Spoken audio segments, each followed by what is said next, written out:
Today we're going to talk about copywriting. Hi, the right angle. Hello. Hi, Bram with Dave. Hi, Rosalinda.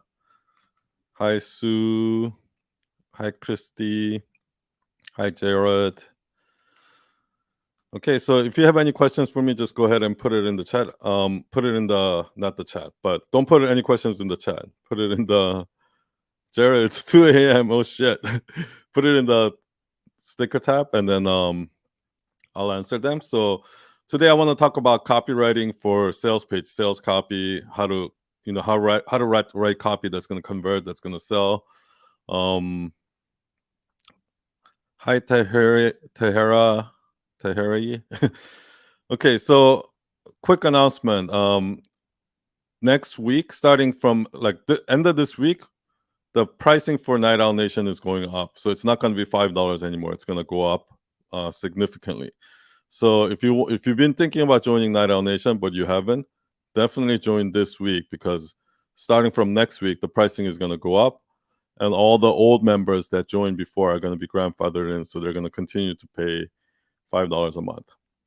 Can everybody hear me, by the way? Can you guys all hear me well? Just put in the chat if you can hear me. Hi Mingyi, hi Balu, hi a child in awe from LA. Hello Cappy Sage, hi Izzy. Okay, I'm just gonna go. By the way, if you have questions for me, put it in the chat. And if you want, if there's any copy that you wanna, hi Brand with Dave. If there's any questions that you want to vote up, go in there and then just like the questions you want to answer first, because I'm gonna start from the top. Okay. So question number one, Yusuf, what do you think about using AI to generate contents? Okay. Hey, Emmett from YouTube. How's it going? So this is what I think about AI. I believe that content, so if you're like a personal brand, right? Or even corporate brand, right? Content is all about putting your thoughts out there, putting your opinion out there. Like, think about it, right? Like, let's say you watch the news, right? Why do you watch certain news channel over other channels? Why do you watch, why do you want to hear Elon Musk's opinion, right? Or why do you want to hear Gary Vee's opinion, right? Because something about that person, you trust what that person has to say, right? Because you trust their opinion. So when something happens, right, the reason why we go to certain news channels or news sites and watch a certain person is because when some sort of event happens, okay, AI, okay, crypto happened, right? Oh, Gary Vee, what do you think about crypto? Oh, Kevin O'Leary, what do you think about crypto? Elon Musk, what do you think about crypto, right? We want to hear their opinion on crypto, right? Hey, Rob, there's no fucking way in hell where that an AI is going to be able to give you their opinion on crypto. They're never going to be able to give you their opinion on something. They're only going to be able to give you facts, right? And that's because robots don't have a morality. They can't judge what's good or not good, because nothing in the world is good or bad in nature. It just is, right? All the things that we think, okay, crypto is good, crypto is bad, or AI is good, AI is bad, all those kind of opinions, those are our personal opinions, that what we think of, right? And that's what personal branding is all about. We want to be a thought leader where people trust. For example, people like you want to know what my thought is about AI. Why do you care what I think about AI? Because you trust my opinion, or you want to hear my opinion, right? But what if I didn't have an opinion? What if I'm like, oh, AI is this, and it can be good in this, but it can be bad in this, and I'm just giving you the Wikipedia facts? Then you don't care, right? That's the problem with AI. Also, here's another problem with AI. AI is not AI is basing all of their information based on the information that's out on the internet.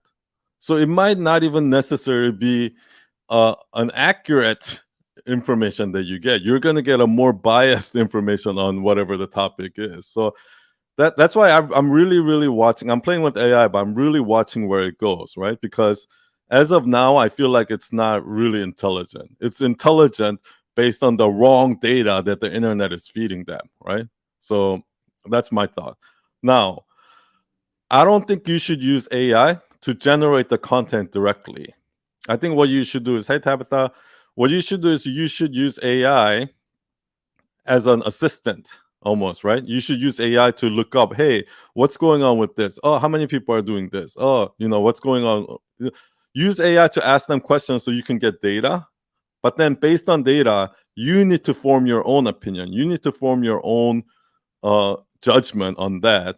And your content has to be your opinion, not facts. Nobody gives a fuck about facts, right? If I want facts, I can go ask AI myself. I can go to Wikipedia and find out. What I want to know from you is your opinion. Okay, next.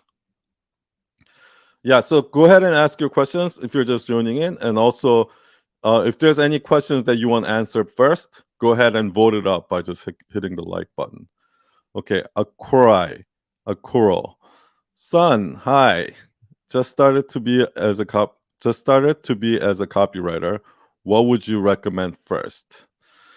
Okay, so the first thing I would recommend is there's if you go Google Gary Halbert letters, there's a guy named Gary Halbert. Google Gary Halbert letters and go to their website and subscribe, because these are series of letters that this guy wrote in prison, right? And this guy is so fucking brilliant. This is what he did in the 80s. In the 80s, he took out this tiny newspaper ad, like in Village Voice or something, in magazines and things like that, that said, like, learn how to make $1 million, like, order the book for free here, just pay for shipping and handling, right? And then what people did was they write their, this is by old snail mail postage, okay? People fill in their name and boom, they put it in, and the next day, or either the next day or in 2 days later, they get this letter, right? But because Halbert, Halbert, and they get this letter, and because he knew that Americans check their mail in front of the garbage can, so what they do is they just filter out all the promotions and all the junk mail, and then they just bring in what they think is the real mail, right? Because of that, what he did, Gary Halbert, Halbert. So he knew that Americans check their mail in front of the garbage can. So what he did was there was a handwritten envelope addressed to the person.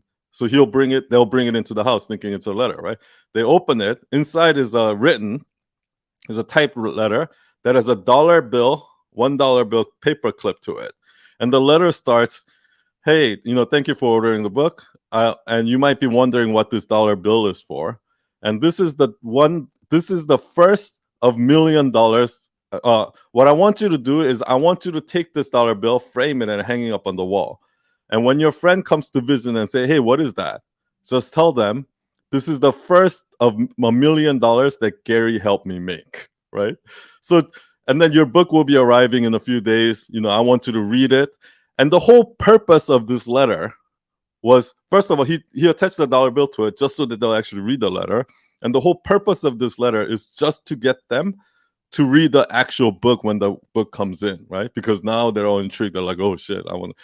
So when the book comes in, the book is basically a long sales copy on joining his newsletter subscription. And this is a lifetime newsletter, which was $3,000. And the conversion rate on that shit was 10%, right? And this was all being done through a mail, not even email, not online, everything done through mail. So everything that you see right now in copywriting world, join my newsletter, right? And on the email newsletters and all of that shit. These things has been done for years. There's nothing new. None of the things that that's happening right now is new. Everything has been done before. So if you really want to know, if you want to learn copywriting is just a glorified sales. Copywriter is just a glorified salesman. It's a salesman who does it in writing, right? So if you look at infomercials and things like that, it's basically like that. So what you need to understand is you don't need to learn how to be a fancy writer or elegant writer or anything like that. You don't need to be creative or anything like that. You need to understand human psychology and why people buy and all of that. You need to understand psychology more than anything else, right? So definitely check out Gary Halbert letters. Another book I want you to check out is The Copywriter's Handbook. Copywriter's Handbook. So this is like a book that gives you all these like little tips that you can use over and over and over again. Yeah. So that's how I recommend. And then once you have that, what I want you to do is whenever you see a good sales letter or a good sales page, right? Or good copy or something like that, just copy it. Just word for word, write it exactly. This also applies to design. If you want to learn how to design, if you want to learn how to write, if you want to be a good copywriter, if you want to learn how to edit videos, right? Anytime you want to do any kind of creative work, what I would recommend, by the way, Gary Halbert letters, that's completely free. It's not even, it's online for free. So that's the best part.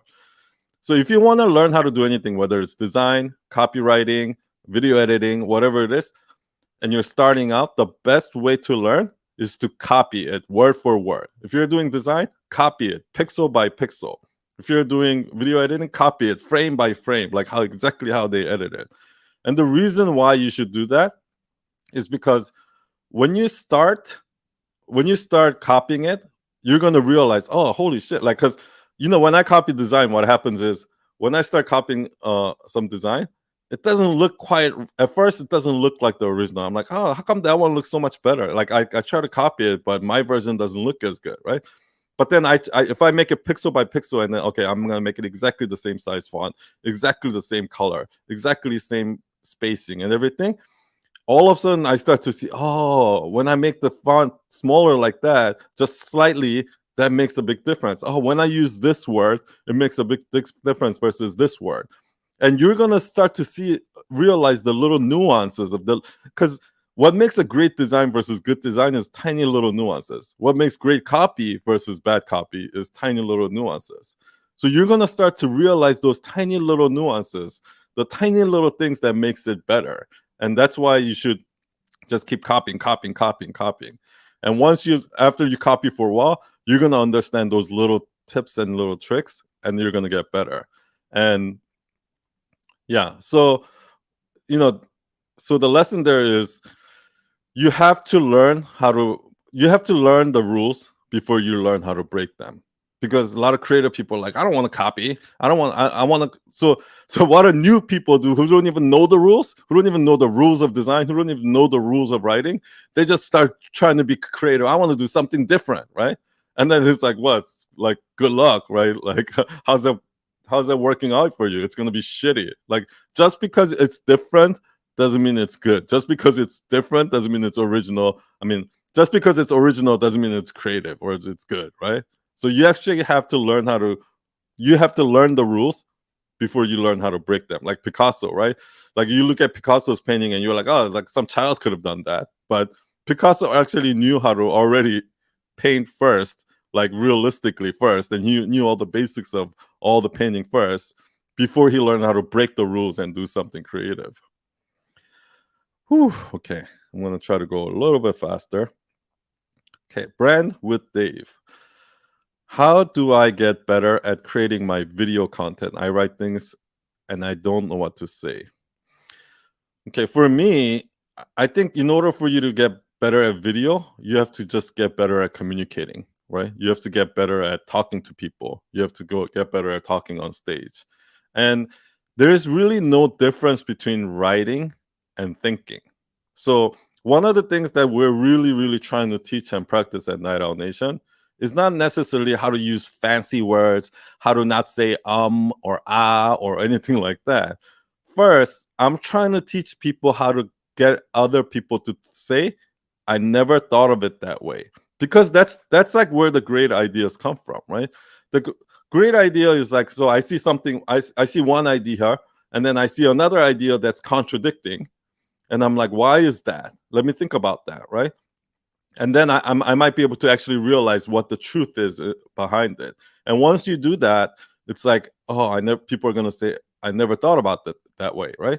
And the reason why people did say it is because they knew this and they knew this, but they didn't realize that they contradict each other. So for example, everybody says once COVID happened, everybody started saying, "Oh, like work from home is more efficient. Work from home is so much better," and blah blah blah blah blah. And everybody was pushing work from home. Statistics show that people are more productive from home and blah, blah, all of that shit, right? But then they also realized that in the recent years that there's a lot of quiet quitting going on, right? A lot of people just like work from home and they just make it seem like they're working, but they're not working at all. So they're basically not really working, and they're just getting paid their full salary. And that's why a lot of companies started bringing their employees back to the office and started firing people, right? Because ultimately it wasn't working. And the reason why is because, yes, you're more productive from home. Yes. When you're home, you're not getting distracted and blah, blah, blah. Yes, you're going to be more productive if you actually gave a fuck. But the thing is, most people that work a 9-to-5 job, they don't give a fuck about their job. They want to do the least amount of work possible and get paid the most amount of that. So there's a two conflicting idea. That's why work from home. Everybody say work from home is more effective.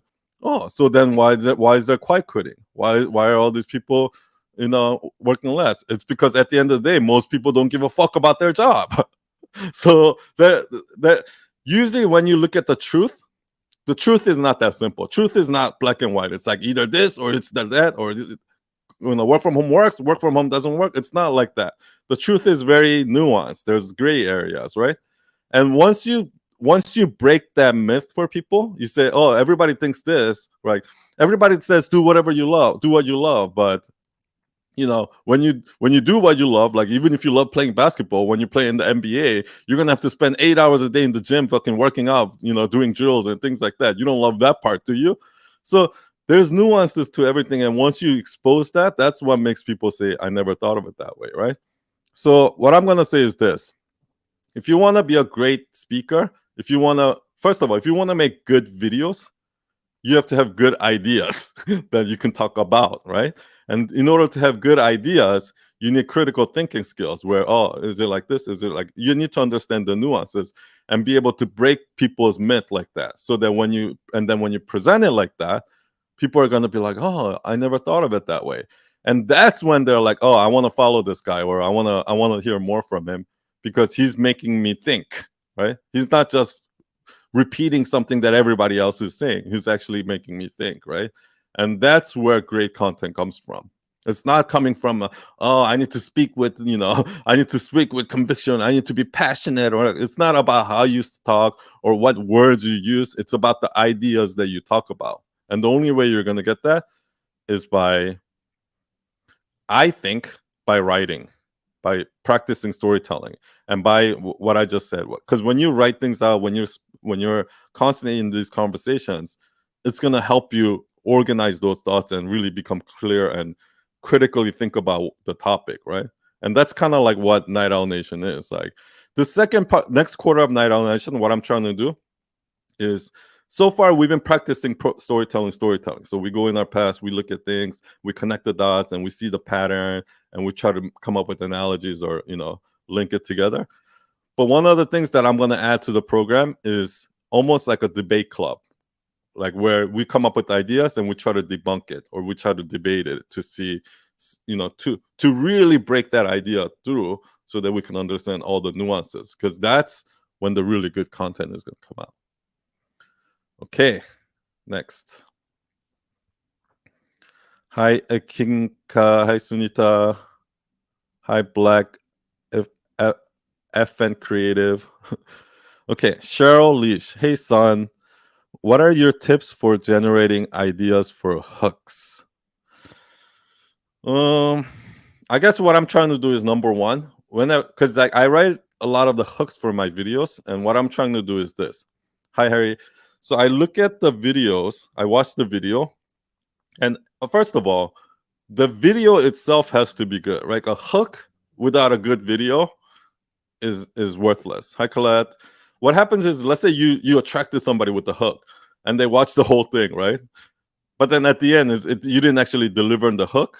Then they're just gonna skip. They're not gonna engage. They're not gonna share. So it doesn't really do any good, right? Or if there's a hook, but then right afterwards it kind of gets boring, and you're not really holding their attention, they're also gonna skip. So it doesn't help.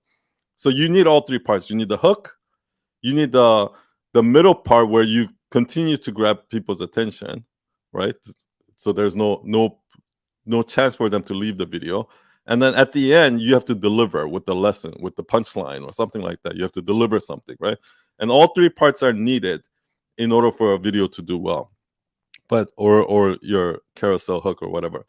But the hook I come up with is always like, okay, when I look at the video, I think about what is the lesson that I'm teaching here, right? Maybe the lesson that I'm teaching here is that, you shouldn't necessarily have to follow passion. Maybe the lesson is, here's like the mistake somebody makes in growing Instagram or something like that.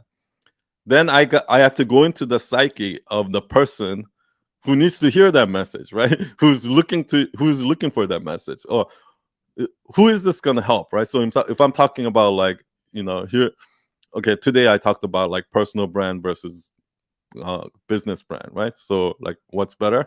You should focus on your personal brand. So that means I'm talking to the psyche of like people that are like coaches or who's trying to build a personal brand, right? So what are their questions? Like, I know that a lot of them ask me like, oh, should I put my logo there, or should I put my face there? Should I use my real name, or blah blah blah, right? So I'm gonna start the hook with that, right? Should I use a company name or my personal name, right? Or something like that. Yeah, so first I need to get in the psyche of that person. And what is the thing? Because people are scrolling. They're not spending time reading your thing, right? They're just book, book, book, book really quickly, right? So I think about what are those words? What are the statement that's going to capture their attention and make them stop, right? Oh, I want to know this, right?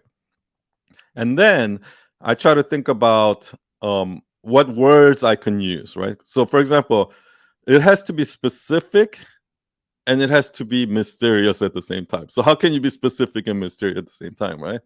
So if I say like something like how to grow your Instagram, or how to do this, how to get people to fall in love with you, right? Those kind of things are specific, because I'm telling, or even more specific is like one thing you can do to make your content better, or here are 3 things you can do to increase your open rate on your email, like. So those things are very specific, because like I don't want some raw, rough idea, some vague, like kind of ambiguous idea, because I don't know how to apply that. I want specific tutorials. I want specific step-by-step instructions, right? So by saying 3 things you can do, or 3 steps to doing this, right? What you're insinuating in that hook is that I'm insinuating that this is not going to be some vague advice. It's going to be a practical thing. It's going to be a practical thing you can use, right? So that people like specificity, right? And the next is mysterious. So if I say, like in order to to grow Instagram, you have to be authentic, right? Or be authentic to grow Instagram. Then now I'm just giving away the answer, right? So there's no mystery. I'm like, okay, it's gonna be another fucking post about being authentic on Instagram. No need, skip, right? Because you already just gave me the answer. But if you say something like, like one thing that everyone's doing wrong on Instagram, or one way you're not being authentic, or something like that, then now there's some mystery to it. So I want to know, okay, what is that one thing, right? I want to know, right? I also realized that there are certain words that work really well, like untold, or like cringe, or like hidden secret, or like unspoken rule, or something like that. There are certain words that just like, so what I'm doing is I watch a ton of content. I look at a ton of content, and I try to see what stops my attention. What are the words that are stopping my attention? Like when I look at a billboard, even, or whenever I'm just around, and whenever I see something that really captures my attention, and I'm like, oh, that's interesting. Like if it captured my attention, that means it worked, right? So I make a note of it, and I try to like save it, so that I try to reverse engineer, break it down to see what's going on. Okay, I have a question from YouTube that I'm gonna answer. It's from Ahmed. Okay. My question: do you constantly learn from same person, or do you give yourself permission to discover new people? I wonder how you're able to answer every comment on Twitter. So okay, number one. So those are two-part question. I follow different people, but when like what happens is like I'll find somebody and that person like really give a good, really interesting advice or something like that. Now I go down the rabbit hole and I just consume all of their content, right? But then usually when I do that, I start to realize, okay, like if this person is legit or this person's full of shit, or like after I watch like 10 videos or something like that, I can kind of tell if this person is full of shit or they're just like it was just one good content or something like that, right? So there are rarely a lot. There's a handful of people that I follow that I trust their opinions on, right? I trust that they're gonna give me good content or something like that. So I try to stick to that. But once in a while, some new like Alex Hormozi pops up, and I thought, oh, like I didn't know who Alex Hormozi was, but I've been looking at his content. I'm like, oh, this guy's legit, right? So it takes me some time to figure out that person is legit. But once I do, I try to stick to my group of people, and that's actually another thing about personal branding, right? Like for everyone out there, there's gonna be certain people that they resonate with, that they want to hear their opinion because to them it's a legit content for them, right? So for everyone it's different. Secondly, how I'm able to answer all these different questions about different topics from different industries and shit like that is because I really think that this is what makes me like different than most, I guess, marketers out there. I genuinely am a curious person. Like you can bring me the most boring shit. Like you can take me to a factory where they make this washroom accessory, like where they make paper towel dispensers and things like that, and I can genuinely find something there that I'm curious about. Oh, how does this process work? How does this machine work? Oh, how come you're like? How does this industry work? So every time I talk to a client, and over the past 12 years or 14 years, I've talked to hundreds of clients that does hundreds of different kind of business, right? And I get so curious, so I learn about their business. I'm like, oh shit! It's kind of like when you watch a documentary, right? Like when you watch Jiro's Dream of Sushi. You might not even care about sushi, but when you watch that documentary, you're like, holy shit! Like or when you watch something about this industry, or when you watch something about this group of people, like the Mormons or something like that, there's a whole world there that you didn't realize at all, that you start to see, oh, like, holy shit, like like there's like a whole new, it opens a door to a whole new world. So this is how I got to learn so many different industries. Like I know how the real estate business works, I know how the manufacturing companies work, I know how to obviously how the marketing industry, I know how like the coaching business works, I know how like beauty industry works, I know how like the fitness industry works. I've learned about all these, like, or food and services, restaurants. I learned how all these different businesses work just from me asking a shitload of questions to my clients who are in that business, because I'm genuinely a curious person. So one skill or one kind of trait that I really want you guys to pick up on, and I want you to get familiar with, is just being naturally curious. Because when you're a naturally curious person, when you're just curious about everything, you're just gonna learn so much, right? If you're genuinely curious about something. Okay, next question. Exploits M. What's the best way to approach and writing strong, compelling copy? So I think when it comes to copywriting, it's like what you should study more than anything else is human psychology. Like, why do we do the things that we do? One of the things that I talk about is here, let's do this. So, in my storytelling course, one of the things that I talk about is about connecting the dots between certain events. Like something happened here, something else happened here, something else I saw on TV. How can I connect the dots between those three to use it as like a metaphor, right? So for example, I was at a park one day and I saw this kid, this like 4-year-old kid playing, and then he fell down, right? But what I noticed immediately, I was just sitting there watching him, that he didn't start crying. He was just fine until like a few seconds later, the mom started running up to him, be like, hey, are you okay? Are you okay? Oh my God, are you okay? And then that's when he's like, that's when he started crying, right? So when something like that happens, I'm like, oh, that's so interesting. What's going on there, right? What just happened there? Why did he not cry? And all of a sudden the mom ran up and he started crying. There's something about human psychology there, right? But at that immediate moment, because I'm naturally curious, that connected a dot in my head to another moment when I saw this TV show where it was a reality show with a hidden camera where, it was a social experiment where they had this waiter fall. He was walking with the tray, then he falls, right? And what happened was, there's two diners sitting there eating on the table, and they want to see their reaction. What are those people eating at the restaurant gonna do when this waiter falls, right? So when he falls, like when there was two people, immediately they went up and they helped him. Now they tried it with four people now, right, to see what happens. And with four people, it took that person a little bit longer to go help the waiter. It took like 2 more seconds, like, because what they did was they kind of looked around at the table to see what other people are doing before they went to help, right? And then when there was like 6 people, it took even longer. When there's 8 people, 12. Once it was like 12 people, it literally took them like 30 seconds before they went and helped the waiter. Because what they were doing is, as soon as the waiter falls, they saw the waiter fall, but the next thing they did is look around the table to see what other people are doing, because they don't want to be standing like.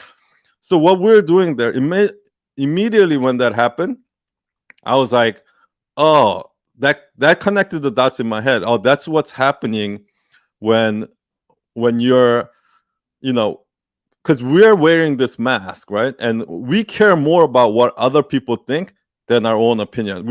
We care less about, oh, should I go help this person, or should I cry when I fall? We won't cry until we get that validation from mom that says like, oh, are you okay? And then we start crying, right? Or I look around to see if anybody's helping before I help, right? So we're constantly seeking validation, and how that reminded me of how like we start to learn that at a very young age, right? So I connected those two dots, and I'm like, holy shit, like that's just human psychology, right? That's like human nature. Why are humans like the way we are? Why are society the way we are, right? And once you get curious with psychology and things like that, now how do I tie that to a sales copy? Let's say I'm a life coach, right? Or let's say, okay, even like I'm a social media content marketing coach or something like that. I might say something like, hey, right, the reason why you don't show up on video, and the reason why you're doing this, or the reason why you're keeping it safe and you're not really being yourself, and you're not cursing, or you're not just being yourself on video, is because you're wearing a mask.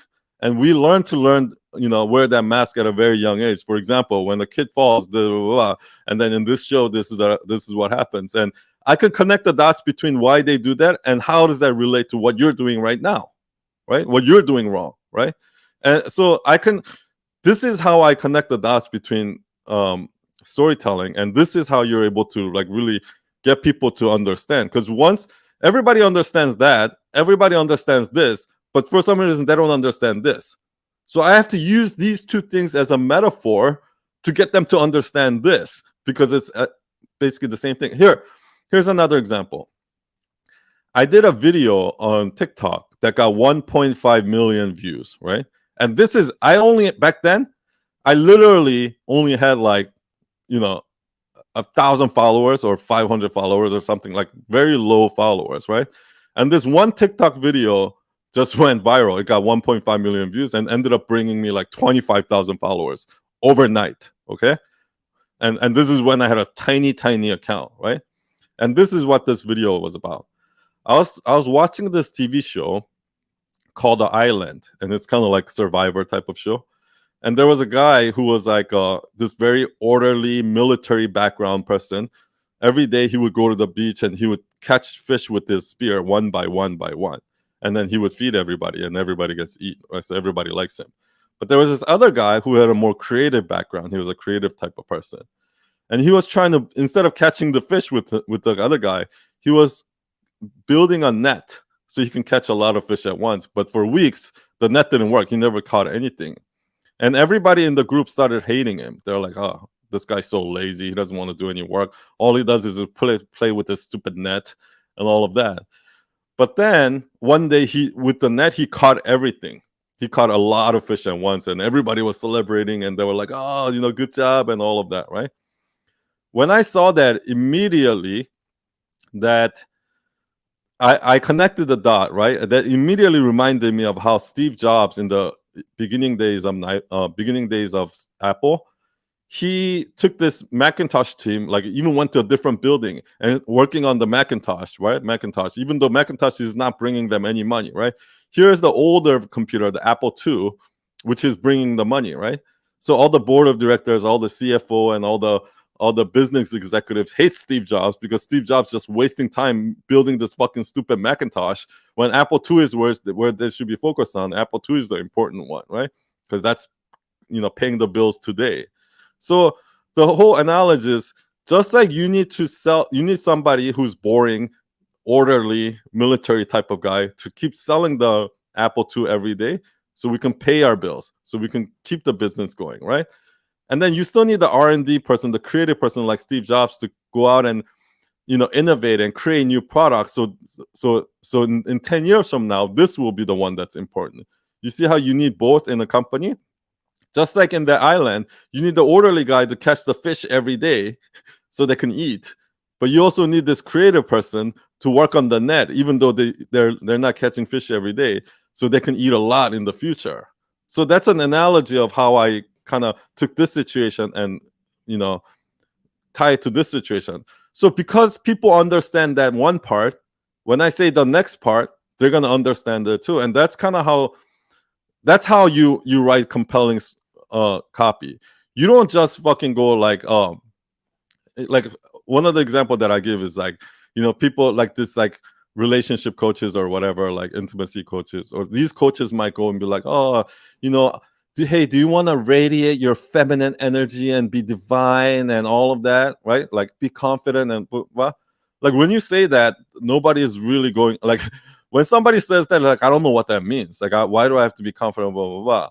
But if you say something like, hey, do you want to get your ex to fall in love with you again, or something like that, then that's something like, oh, I get it, right? So maybe like, but then if you say something like, stop hanging on to, stop, you gotta let go, or you gotta stop hanging on to something like that, then people are not really gonna get it. So you have to find, instead of saying like, oh, you gotta let go and something like that, you got to come up with another analogy, come up with a specific situation that everyone's going to understand, an example.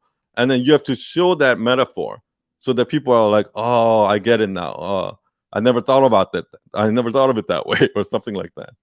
Okay, let's move on. Okay.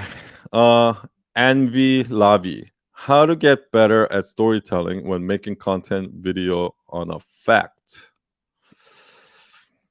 I mean, that's kind of boring, right? Like, why? If you're just giving a fact, then what the fuck is the point of making that content, right? Like, facts are already out there. They're like, the whole point why you're making content is because you want to contribute your opinion. You want to bring your thing to the fact, right? So I don't know, like I don't know how to answer that, because if I just want the fact, I'll go watch the news, right? I'm not looking for that on Instagram. I'm actually, I don't want to know, like, okay, for example, like MKBH on YouTube, right? If it just came out and make a video that says, oh yeah, this iPhone has how many gigabytes and has how many megapixel and how blah, and it weighs this much, and all this is all he did, then like that's boring. Nobody cares. But after, let's say he gives all the specs and he goes, oh, the reason why it's better is because of this, but the megapixel is like this, but in reality it's like this. And if he gives his opinions on what those facts mean, then that's what makes it it's better. So maybe give the fact and then like support that with your opinion and why you think so, maybe using a story or something like that. I need more context for that question, because I don't know what you mean by fact. Okay, Miguel. Son, I got curious. What made you start making videos? So I guess it's kind of like, what made me start putting out content, right? I guess that would be the better question. what I did was, guys, can you put the questions in the sticker, because I can't. I can't read the chat really. So the reason why I started making content is this. I work with like corporate brands. Like we never did social media before, and I work with corporate brands like American Red Cross, Spotify, and shit like that. And one day, Gabby Bernstein walked into our office, and she wanted us to make a website for her. So we worked with Gabby Bernstein. We made a website, and I just fell in love with working with Gabby because, like I love working with personal brands. She kind of like got me, she got me down the rabbit hole. Like working with her got me down the rabbit hole of like Tony Robbins, self-help. And like I wasn't into the self-help personal development shit at all before.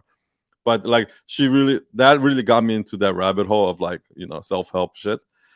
And then once I did, I started seeing all these other personal brand, right? And then interesting thing happened. Like Mark Randolph, the co-founder of Netflix, hired us, right, to build his personal brand. And I see like Bob Iger, the chairman of Disney, writing a book. I see Ray Dalio going on all these podcasts. And then all of a sudden it's like Kevin O'Leary is fucking starting a YouTube channel. Like what? And then like, like once I started seeing all of these things happening, I'm like, what the something is going on here. What the fuck is going on? Like, why are these billionaires who can retire and never have to work again? Why are they starting YouTube channels? Why are they fucking writing books? Why are they building their personal brands, right? And then I saw like Kylie Jenner basically start a cosmetics company and overnight became a billionaire, right? And and then I see Mr. Beast doing the same thing with Beast Burgers and Feastables, and I'm like, what the fuck? And then same thing with Ryan, what's his name? What's his name? The guy from forget it.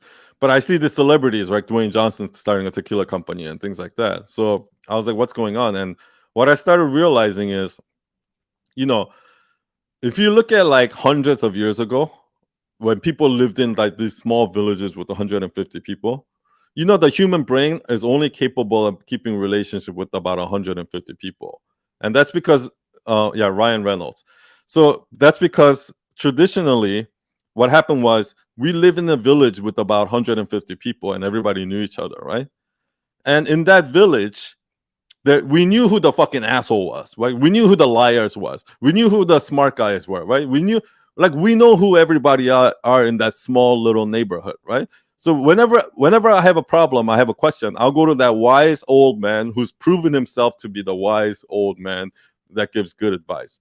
But what happens now? We live in a city with millions of people in the modern world, so we constantly need to. We don't have 30 years to prove ourselves, right? So we need to go into a meeting, job interview, sales meeting, and we need to prove ourselves in 1 hour, right? So that's how things became. Instead of like actually gaining credibility and respect over the years, we just go fucking lie and cheat, and we just fucking learn these like how to be charismatic and win people over, right? It's a fake way of building relationship. That's what happened, right? And then recently when social media came, so that's why that happened, and like we try to just like have this short-term relationship and things like that. But with social media, what happened is now that wise old men, somebody like Ray Dalio, Kevin O'Leary, somebody like Mark Randolph, the actual smart people who knows what they're doing, they can fucking take that one-on-one, like that relationship of 150 town of 150 people, where they spend years and years, like proving themselves and building their relationship. Now they can scale that shit to millions and millions of people. Got it? So that's why the game is changing right now. So we went from the old wise man to the young hustler who fucking quickly can sell himself, and now we're going back to the old wise man days. And now billionaires are realizing this. So now billionaires are realizing that I can be that old wise man to millions of people, and influence is the new oil. Influence is where the money is. If you have influence like Mr. Beast can start a new company every fucking day, and every new different brand every fucking day, and every single one of them will have customers right away. From day one, it'll have customers right away, right? That's the power of a personal brand. So when I realized this, I'm like, holy shit, I need to build a personal brand because like business brand is gone. Like once it, let's say I start this huge brand, right? And it went well. The next day I have to start a new brand. I gotta start from zero, and I gotta start brand awareness all over again. But once I have a personal brand, I can I'm like the goose that laid the golden egg. I can fucking keep laying that golden egg every fucking day, right? So building a corporate brand is the golden egg. You keep trying to make golden egg, right? When you build a personal brand, you're the goose. So every day you can just fucking lay the golden egg over and over and over and over again. And you can keep pumping out new brand, like you can keep pumping out new product because you've already gained the trust of the people. You've already gained the respect and all of that, the love and all of that from the people, right? So that's why I decided to double down on personal brand.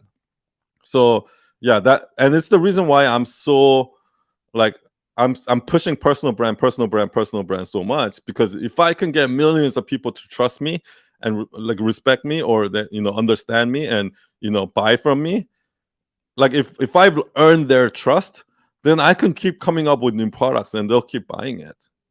And that's the beauty of a personal brand. Because think about it, right?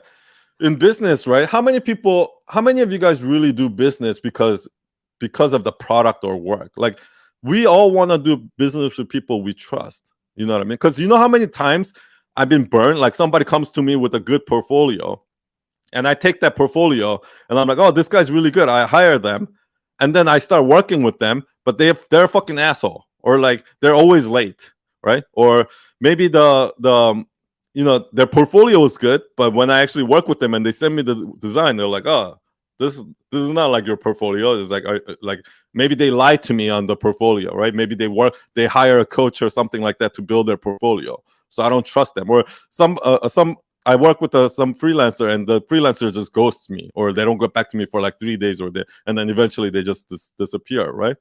So I had to. So after a while, I stopped trusting, and whenever I work with people or something like that, I don't just automatically trust them anymore. I don't give a shit how good you say you are. I don't trust you because I don't know you, right? So I got to a point where I had to ask people to refer referrals.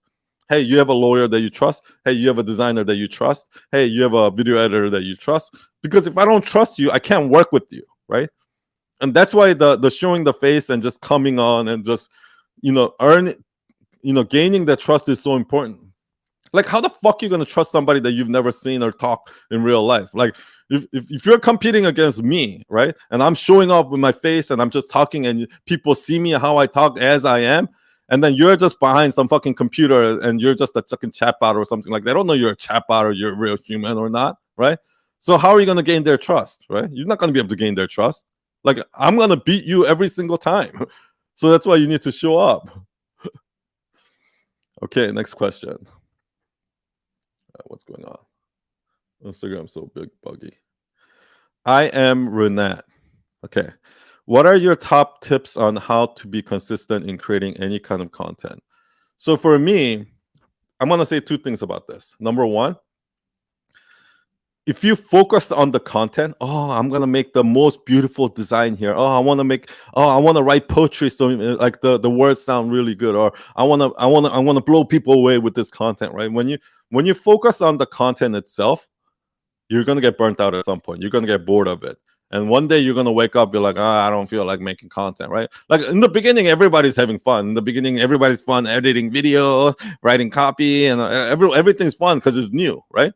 But come tell me, in 6 months, is this still going to be fun? It's not going to be fun anymore. 6 months of doing the same shit every day is not going to be fun, and you're going to get bored, right? So that's when you give up. They're like, I don't feel like doing this. I'll do it next week, or that's how you give up, right?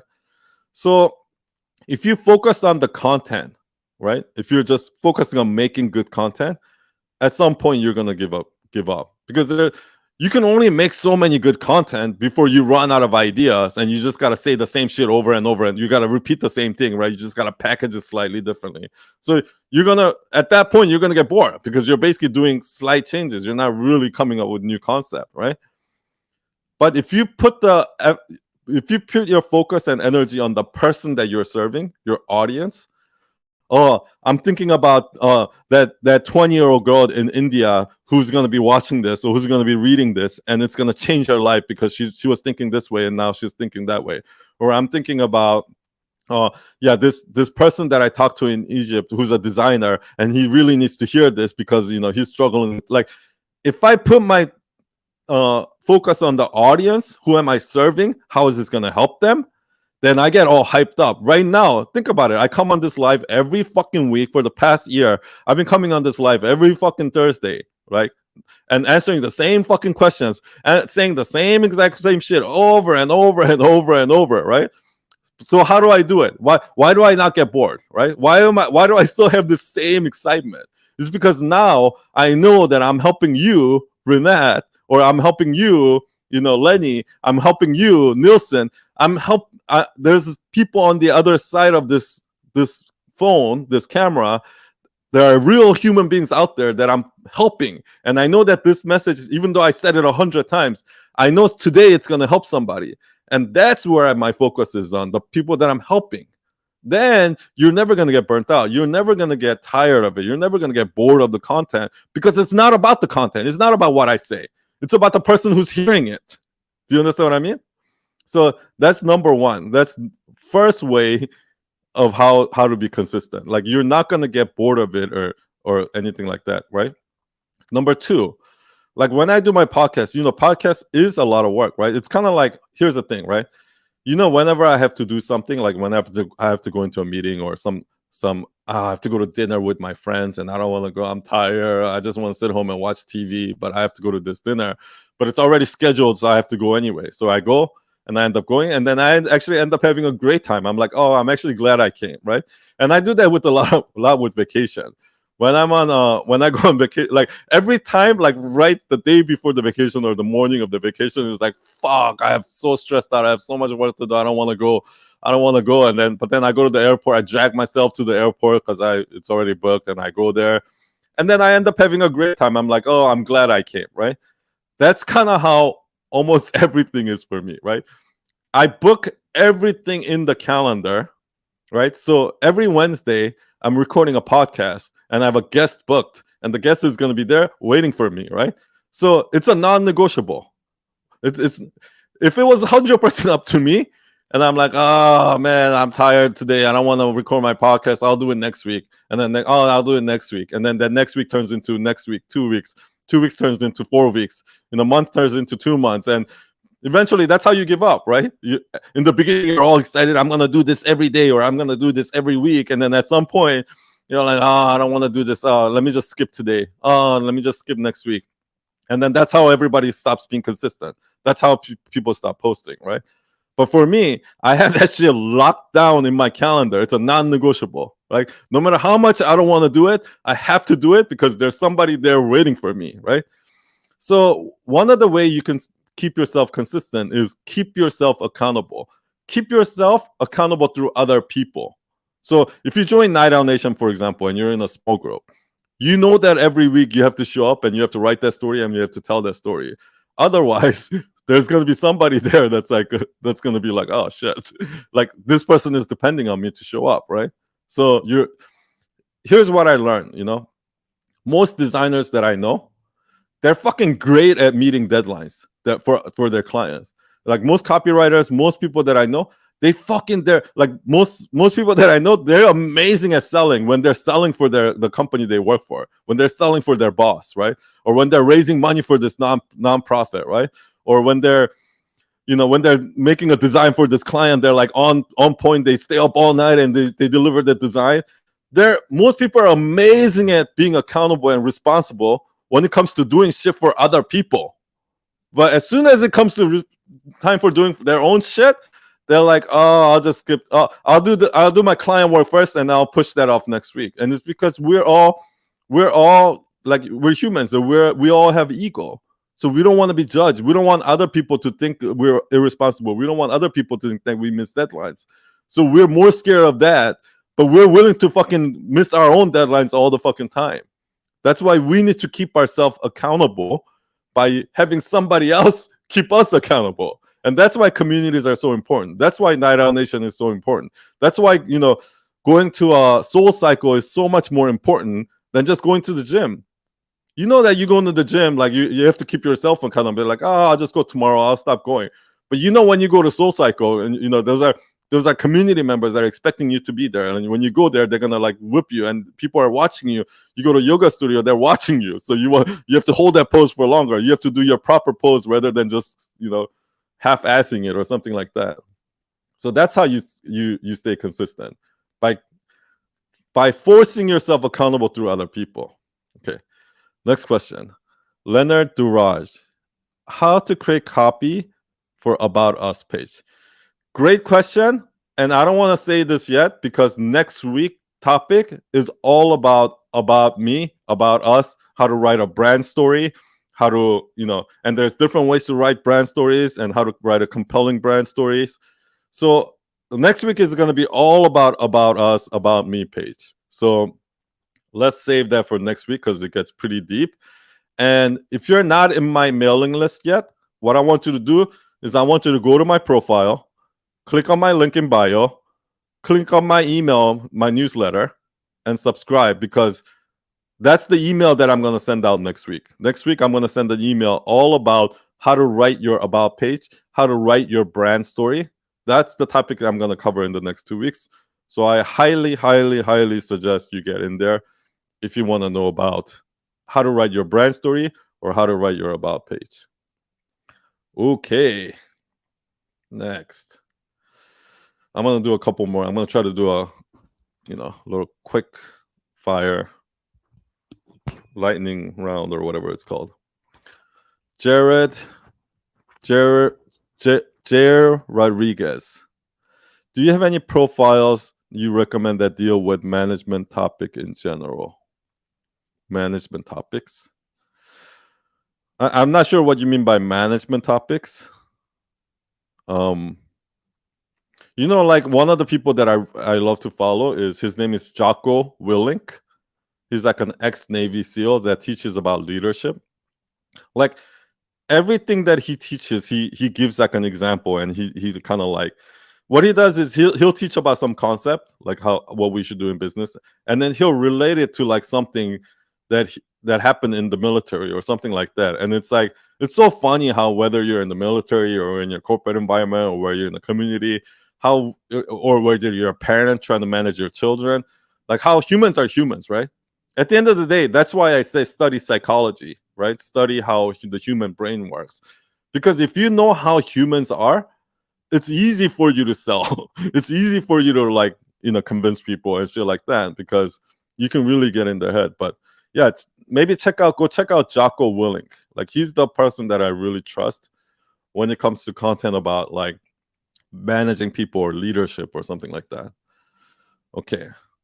Per Bella Naturals. How can I make my quotes more interesting instead of using other people's quotes? I do them every 4 posts. Like I actually think to get really good at quotes, you have to actually copy a lot of other people's good quotes. What I do is this.